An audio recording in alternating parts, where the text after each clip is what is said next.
അസ്സലാമു അലൈക്കും. എല്ലാ മാന്യ പ്രേക്ഷകർക്കും മുസ്ലിം വിശ്വാസം എന്ന ഈ ചാനലിലേക്ക് സ്വാഗതം. ഈ ചാനലിനെ കുറിച്ച് ഇതുവരെയും അറിയാത്തവർക്കായി കുറച്ച് കാര്യങ്ങൾ പറയാം.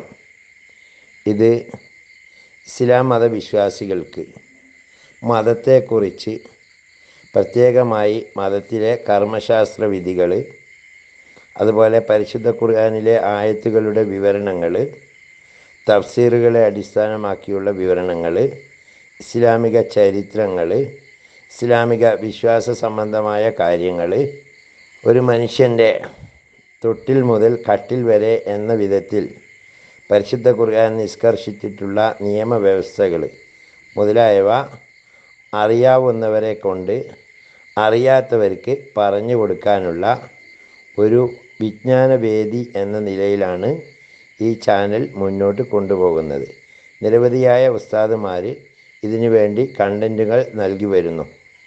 ആയതുകൊണ്ട് തന്നെ ഈ ചാനൽ ദീനി പ്രബോധനം എന്ന രീതിയിൽ ആരുടെയെങ്കിലും കയ്യിലെത്തിയാൽ അത് ഒന്ന് സബ്സ്ക്രൈബ് ചെയ്യുകയാണെങ്കിൽ കൂടുതലായിട്ടുള്ള വിവരങ്ങൾ നിങ്ങൾക്ക് ലഭ്യമാക്കുന്നതിനും, അതേപോലെ അത് ഷെയർ ചെയ്യുകയോ ലൈക്ക് ചെയ്യുകയോ ചെയ്താൽ കൂടുതലായ ആളുകളിലേക്ക് എത്തിക്കുന്നതിനും ഉപകാരപ്പെടും. അള്ളാഹു തൗഫീക്ക് നൽകട്ടെ. ഇനി നമുക്ക് വീഡിയോയിലേക്ക്. ഷെയ്ഖ് ഇബ്രാഹിമുൽ ഖവാസ് റളിയല്ലാഹു അൻഹു പറയുന്നു, ഞാനൊരിക്കൽ ഹജ്ജ് കാലത്ത് വഴിക്ക് വെച്ച് കാഫിലയിൽ നിന്ന് ഒറ്റപ്പെട്ടു പോയി. കഠിനമായ ചൂടുള്ള കാലമാണ്. ഇടയ്ക്കിടെ തീക്കാറ്റും അടിച്ചുകൊണ്ടിരുന്നു. വഴിയിൽ ഒറ്റപ്പെട്ട് നടക്കുന്ന എൻ്റെ മുന്നിൽ ഒരു ബാലൻ പ്രത്യക്ഷപ്പെട്ടു. സുമുഖനും സുന്ദരനുമായ ഒരു 12കാരൻ.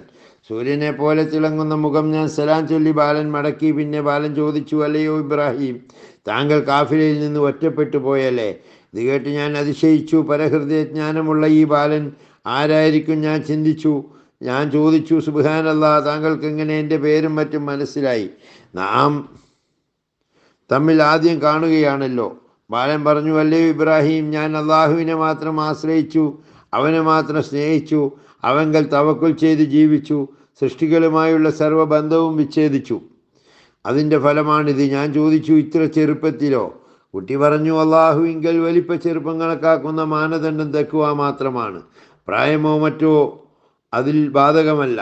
ഞാൻ ചോദിച്ചു, കുട്ടി ഇങ്ങനെ ഏകനായി സഞ്ചരിക്കുമ്പോൾ എവിടെ നിന്നാണ് ഭക്ഷണം ലഭിക്കുക? ഇത് കേട്ടപ്പോൾ ആ കുട്ടി ഒരു പുഞ്ചിരിയോടുകൂടി താഴെ പറയുന്ന ആശയം വരുന്ന ഒരു ബൈത്ത് ചൊല്ലി, അടിയുറച്ച ഈമാനുള്ള എന്നെ ഭക്ഷ്യപ്രശ്നം പറഞ്ഞ് താങ്കൾ ഭയപ്പെടുത്തുന്നു. എന്നാൽ പ്രേമം എന്നെ വികാരാധീനവും വിഭ്രാന്തനുമാക്കിയിരിക്കെ ഇനി എന്ത് പേടി? കാമുകന്മാർക്കുണ്ടോ മനുഷ്യനെ പേടി? എനിക്ക് വിശക്കുമ്പോൾ ദിക്റുകൾ എൻ്റെ ഉദരപൂരണം നടത്തുന്നു. ദാഹിക്കുമ്പോൾ സ്തോത്രഗീതങ്ങൾ എൻ്റെ ദാഹം തീർക്കുന്നു. ഞാൻ ബലഹീനനാകുമ്പോൾ പ്രേമം എന്നെ ഹിജാസിൽ നിന്നെടുത്ത് എൻ്റെ സ്വദേശമായ ഖുറാസാനിലെത്തിച്ചു തരുന്നു. എൻ്റെ പ്രായക്കുറവ് കണ്ട് എന്നെ ചെറുതായി കാണുന്ന മനുഷ്യ, വിധിയുള്ളതൊക്കെ നടക്കും, അല്ലാത്തതൊന്നും നടക്കുകയില്ല. ഞാൻ ചോദിച്ചു, അല്ലയോ കുട്ടി, താങ്കൾക്ക് ഇത്ര വയസ്സായി? കുട്ടി പറഞ്ഞു, 12 വയസ്സ്. എന്താണ് വയസ്സ് ചോദിക്കാൻ കാരണം? ഞാൻ അത്ഭുതം കൊണ്ട് ചോദിച്ചു പോയതാണ്. ആ കുട്ടി പറഞ്ഞു, ഞാൻ പറഞ്ഞില്ലേ, പ്രായമല്ല, മനുഷ്യൻ്റെ അളവുകോൽ തഖ്വയാണ്. അതാണ് കാതൽ. അതിന് ചിതൽ തിന്നാൻ കഴിയുകയില്ല.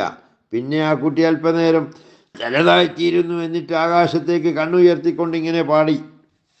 ആ പാട്ടിൻ്റെ അർത്ഥം ഇങ്ങനെയായിരുന്നു: കഷ്ടം, നരകമാണ് എനിക്ക് കിട്ടുന്ന പ്രതിഫലമെങ്കിൽ എൻ്റെ പരിണാമം എന്തുമാത്രം അപമാനകരമായിരിക്കും. എല്ലാം നശിപ്പിക്കുന്ന നരകശിക്ഷ ശാശ്വതകാലം അനുഭവിച്ച് സങ്കടപ്പെടേണ്ടി വരുന്ന, അല്ലെങ്കിൽ വിലപിക്കേണ്ടി വരുന്ന ദുരവസ്ഥ. മഹാനായ അള്ളാഹു എന്നോട്, നീ എൻ്റെ ശത്രുവായ ദുഷ്ടനാണെന്ന് പറയുന്ന ദയനീയ രംഗം. അവൻ എന്നെ പുച്ഛിക്കുന്ന ഭീകരാവസ്ഥ. എടോ ജാഹിലേ, നീ എന്നെ ധിക്കരിച്ചു, എൻ്റെ കരാർ വിസ്മരിച്ചു, എൻ്റെ തൃക്കാഴ്ച മറന്നു കളഞ്ഞു എന്ന് പറയുന്ന ഘട്ടം. അപ്പോൾ കൂരിരുൾ മുറ്റിയ രാവുകളിൽ പൂർണ്ണചന്ദ്രനെ പോലെ തിളങ്ങുന്ന മുഖങ്ങളുമായി സാത്വികർ പ്രത്യക്ഷപ്പെടും. അവർക്ക് അള്ളാഹു എല്ലാ മറകളും നീക്കി കാണിച്ചു കൊടുക്കുമ്പോൾ നിർവൃതിയിൽ ലയിച്ചുകൊണ്ടവർ സ്വയം മറന്ന് സുഖിക്കുന്ന ഘട്ടം. അവർക്ക് അള്ളാഹു അന്തസ്സിൻ്റെയും അഭിമാനത്തിൻ്റെയും പട്ടുടയാളുകൾ അണിയിക്കുന്ന ആ സുവർണഘട്ടത്തിൽ എൻ്റെ അവസ്ഥ എന്തായിരിക്കും ആർക്കറിയാം? തുടർന്ന് ആ കുട്ടി പറഞ്ഞു, അല്ലയോ ഇബ്രാഹിം, പ്രേമഭാജനം അകറ്റി നിർത്തുന്നവർ അകന്നു പോകുന്നു, പിടിച്ചു ചേർക്കുന്നവർ സമീപസ്ഥരായിത്തീരുന്നു, താങ്കളിപ്പോൾ കാഫിലയിൽ നിന്ന് അകന്നു പോയിരിക്കുകയാണല്ലോ. ഞാൻ പറഞ്ഞു, അതേ പ്രിയപ്പെട്ട മോനെ, എന്നെ എൻ്റെ കാഫിലയിൽ ചേർത്ത് തരാൻ താങ്കൾ അള്ളാഹുവിനോട് പ്രാർത്ഥിക്കുക. ഉടനെ ആ ബാലൻ ആകാശത്തേക്ക് നോക്കി ചില വാക്കുകൾ ഉച്ചരിച്ചു. എനിക്കർത്ഥം മനസ്സിലാകാത്ത വാക്കുകൾ. ഉടനെ എനിക്കൊരു മയക്കം ബാധിച്ചു. പിന്നെ ബോധം കെട്ടുപോയി. അനന്തരം ബോധം തെളിഞ്ഞെഴുന്നേറ്റ് നോക്കുമ്പോൾ ഞാൻ കാഫിലയുടെ കൂടെ തമ്പിൽ വിശ്രമിക്കുകയാണ്. എൻ്റെ ഹൃദയഭിത്തികളിൽ അത്ഭുത പാരാവാരം വിരമ്പി. ആ ബാലൻ എവിടെ പോയെന്ന് ഞാൻ എനിക്ക് ചുറ്റുമുള്ളവരോട് ചോദിച്ചു. അവർ പറഞ്ഞു, ഏത് ബാലൻ? താങ്കൾ പിച്ചും പേയും പറയുകയാണോ?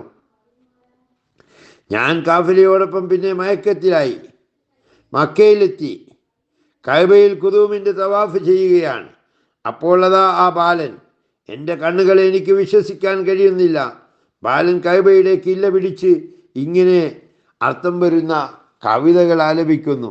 കഅബ സന്ദർശിച്ചുകൊണ്ട് അതിൻ്റെ കില്ല പിടിച്ച് ഞാനിതാ കേഴുന്നു. തമ്പുരാനെ, രഹസ്യ പരസ്യങ്ങൾ സൂക്ഷ്മമായി അറിയുന്നവനാണല്ലോ നീ. ഈ വിശുദ്ധ മന്ദിരം സന്ദർശിക്കാൻ അത്യാർത്തിയോട് നഗ്നപാതനായി ഖുറാസാനിൽ നിന്ന് നടന്നെത്തിയ ബാലനായ കാമുകനാണ് ഞാൻ. പ്രേമത്തെപ്പറ്റി പഠിക്കാത്ത ഞാൻ കാമുകനായി മാറിയതിൽ നിങ്ങളാരും എന്നെ ആക്ഷേപിക്കാതിരിക്കൂ. ഞാനൊരു പ്രേമ വിദ്യാർത്ഥിയാണ്. എൻ്റെ മരണമാസന്നമായാൽ സായുജ്യം ലഭിച്ച് നിർവൃത്തി അടഞ്ഞ് പുളകം കൊള്ളാമെന്ന് ഞാൻ ആശിക്കുന്നു. ഷെയ്ഖ് ഇബ്രാഹിമുൽ ഖവാസ് റളിയല്ലാഹു അൻഹു പറയുന്നു, ഞാൻ എൻ്റെ കൂട്ടുകാരനോട് പറഞ്ഞു, ഈ വഴിയിൽ വെച്ച് താങ്കളോട് അന്വേഷിച്ചത് ഞാൻ ഈ ബാലനെ പറ്റിയാണ്. കൂട്ടുകാരൻ അമ്പരന്നുകൊണ്ട് ചോദിച്ചു, ഏത് ബാലൻ? ഞാൻ പറഞ്ഞു, ഇതാ കഅബത്തിന്റെ കില്ല പിടിച്ച് നിന്ന് പാടുന്ന ഈ ബാലനെ നിങ്ങൾ കാണുന്നില്ലേ? കൂട്ടുകാരൻ വിസ്മയത്തോടെ ചോദിച്ചു, എന്താ താങ്കൾക്ക് മാനസിക നില തെറ്റിയോ? പിച്ചും പേയും പറയുകയാണോ? ഏത് ബാലൻ? എന്ത് ബാലൻ? ഞാൻ ചോദിച്ചു, ഇതാ കഅബയുടെ കില്ല പിടിച്ച് പാടുന്ന ഈ ബാലനെ താങ്കൾ കാണുന്നില്ലേ? ഈ പാട്ട് കേൾക്കുന്നില്ലേ? കൂട്ടുകാരൻ പറഞ്ഞു, എനിക്കൊന്നും കാണുന്നില്ല, കേൾക്കുന്നുമില്ല. താങ്കൾ സ്വപ്നം കാണുകയാകാം. എനിക്ക് മനസ്സിലായി, ഈ ബാലനെ ഞാൻ മാത്രമേ കാണുന്നുള്ളൂ. അദൃശ്യ പുരുഷന്മാരിൽപ്പെട്ട വ്യക്തിയായിരിക്കാം ഇദ്ദേഹം. എനിക്ക് മാത്രമായിരിക്കാം ദർശനം നൽകുന്നത്. ഞാൻ ജിജ്ഞാസയോടെ ബാലനെ സമീപിച്ചു. ഉടനെ അവൻ്റെ ഭാവം മാറി. ശരീരം മുഴുവൻ കുങ്കുമം പൂശിയതുപോലെ തോന്നി. ഉടനെ ഒരു അട്ടഹാസം. ബാലൻ താഴെ വീണു. ഞാൻ എടുത്തു എന്ന് അവന് താങ്ങി എഴുന്നേൽപ്പിക്കാൻ ശ്രമിച്ചു. എന്തൊരത്ഭുതം! അവിടെ ആ ബാലനില്ല. ഞാൻ സ്വപ്നം കാണുകയായിരുന്നുവോ?